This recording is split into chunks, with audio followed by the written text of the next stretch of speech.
What's up guys, Jared here with another vlog. Have you ever sensed that a movie, video game, or TV show was deliberately punishing you by making you the butt of the joke?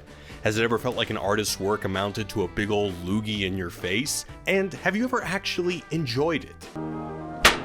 Thank you, sir. May I have another? It takes a particularly ballsy creator to troll their own audience, and a particularly talented one to pull it off.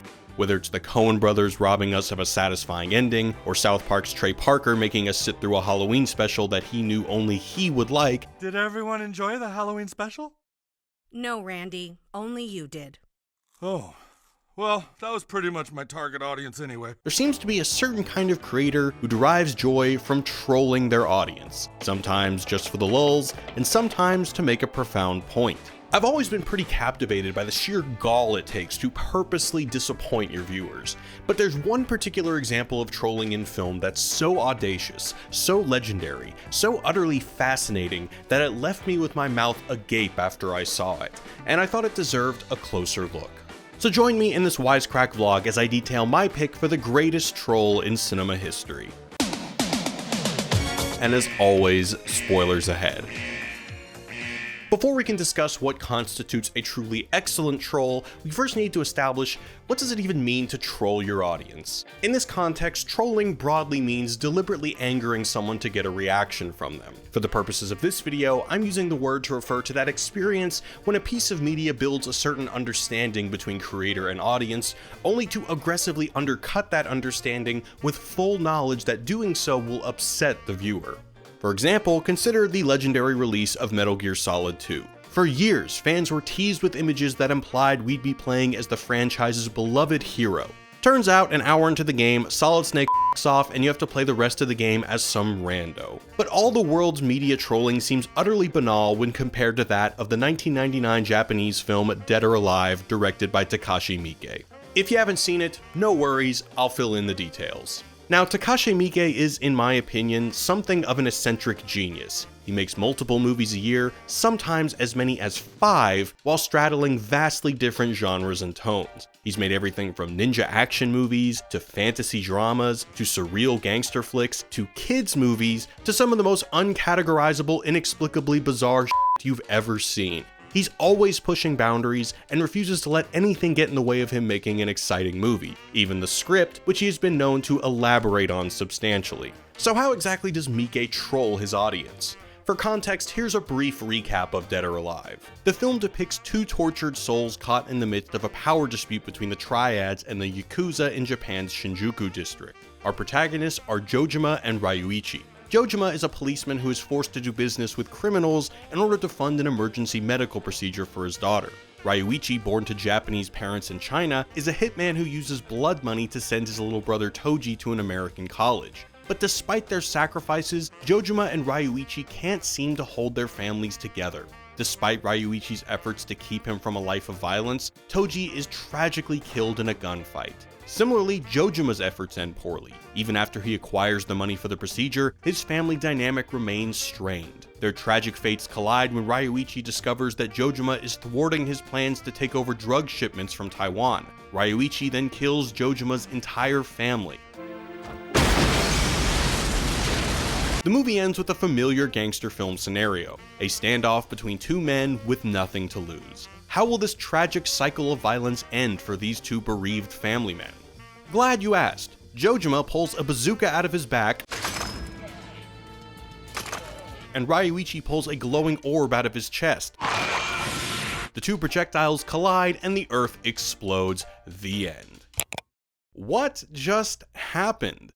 The audience has spent nearly 2 hours investing in these characters, identifying with their struggles and engaging with the moral ambiguities at play, only for the movie to, at the last minute, change genres entirely and descend into trippy sci-fi craziness. For comparison, imagine if at the end of Titanic, right as Rose lets go of Jack, he turns into a lizard person, eats her, and throws the Titanic into the sun. An ending that broke the tone so thoroughly would kind of ruin all that King of the World stuff, right? When I saw this movie for the first time, I felt like the joke was on me for caring about the story. So what in the world is going on here? Is it just pure nihilism, a devious filmmaker getting his rocks off by pulling the rug out from under his audience? Or is there something deeper at play? To figure this out, we're gonna have to take a close look at the rest of the film. First, I have to mention the intro. It would be misleading for me to say that the entire film is devoid of eccentricities, because the first 8 minutes are also totally bonkers, though in a way that stays firmly rooted in the modern Yakuza film subgenre. To say it's not YouTube friendly is an absurd understatement. It's 8 minutes of exhilarating, no-holds-barred, brutally tasteless, deranged excess. Sex, strippers, hard drugs, binge eating, murder, all in highly stylized hyperkinetic editing, set to heavy rock and roll. It's generally some of the most violent and depraved stuff you've ever seen. Miike claims that this intro was initially comprised of a whopping 20 separate establishing scenes that he decided to condense into a single wild one, as writers Rob Daniel and Dave Wood explain in their essay from the anthology Fear Without Frontiers, Horror Cinema Across the Globe. This choice, importantly, demonstrates his belief that a film's script is merely the starting point. But after that whiplash of pure sleaze, Dead or Alive slows way the hell down, and proceeds to conform to all the genre conventions of a typical gangster film. This continues for the vast majority of its runtime. The scenes are typically grounded in realism, family dynamics, and emotion. The film transitions to lethargic wide shots and introspective meditations on the nature of evil. 悪はあっていいんだよ。バランスさえ保たれてればな。 During action sequences, the camera goes handheld for a more immersive feel, but unlike the intro or the ending, it remains grounded in realism. For the most part, the film leans heavily into what Daniel and Wood describe as the philosophical and introspective calm of traditional Japanese filmmaking, a kind of calm that makes the ending all the more out of place. But we'll get to that. What's more, Dead or Alive presents us with a number of moral ambiguities common to the genre. Jojima's need to engage in criminal activity to afford his daughter's surgery, and Ryuichi's violence enabling his brother's education. It also explores cultural issues, specifically the plight of the Zanryu Koji, or people of Japanese parentage born in China after World War II. Ryuichi and his gang are strangers in a strange land, seeking roots and an identity in the midst of a gang war between the Japanese and the Chinese, neither of which accept them.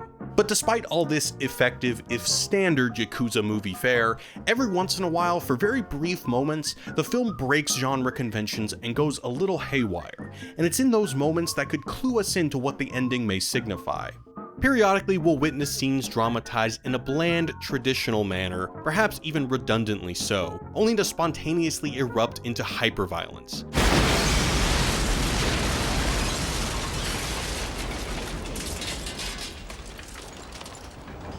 That explosion seemed a bit over the top, no? Likewise, when Ryuichi kills the Triad and Yakuza leaders, an entire act of traditional filmmaking is upset when the editing style and level of violence reverts back to the style of the intro. Sometimes these explosions of excess are funny, other times disturbing, and other times make for bizarre moments of levity. This tendency to indulge in bizarre rhythmic switches from banal to extremely comedic raises the question, is this whole film an elaborately constructed dark comedy? And if so, what's the joke? Let's go back to the ending, which, aside from the world blowing up, also involves a guy jumping at Jojima's car with a grenade in his hand, causing it to inexplicably explode hundreds of feet in the air. Jojima, of course, survives this somehow. The original ending written in the script featured our two protagonists meeting in Taiwan, where they would have a final dramatic shootout, and ultimately the audience wouldn't know who won. This ending presumably didn't excite Miike, so he changed it. But it's worth asking, would a slow motion shootout be any more meaningful than the ending we got? Whether it's two bodies lying dead in the street or the entire planet exploding, either way, the narrative device that brings the film to a close is, like most films of the Yakuza genre, violence. Now consider the central plot points. Ryuichi's brother dies in a gunfight, and Jojima's family is killed as collateral damage for his meddling in Ryuichi's affairs. Is this bizarre ending commenting on the violence that dominates the genre of Yakuza movies, that violence just begets more violence? Perhaps Miike is criticizing the enormously popular gangster film genre by first inhabiting it and then perverting it.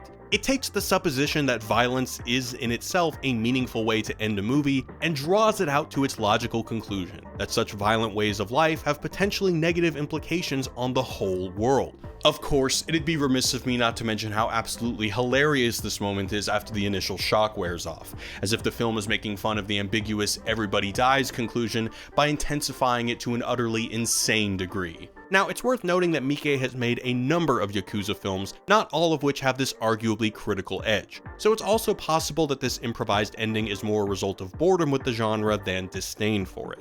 There are many other ways to theorize this ending. Maybe Miike's railing against the restrictions that any genre film imposes on the audience's expectations. Perhaps the ending is a wake-up call for gangster film fans to engage more critically with the subject matter. Or maybe this abrasive change in tone is more a commentary on the limitations faced by directors when making genre films, limitations which can stifle them with narrowly defined tropes and conventions. Either way, I don't think this troll fits under the category of purely spitting in the audience's face. As taken aback as I was by the ending, this bizarro turn is decisively as thought-provoking as it is hilarious, but I'm curious to hear what you guys think. Does the movie draw the audience in with common images of the Yakuza film genre, only to punish us for being seduced by something so trite and excessively violent? Is it depriving us of the satisfying, sensical ending we perhaps wanted, or asking us if such an ending would really make any more sense? Or is this epic troll purely nihilistic? And can you think of any examples of trolly cinema that outdo Miike? Let me know what you guys think in the comments. Thanks to all our awesome patrons who support the channel and our podcast.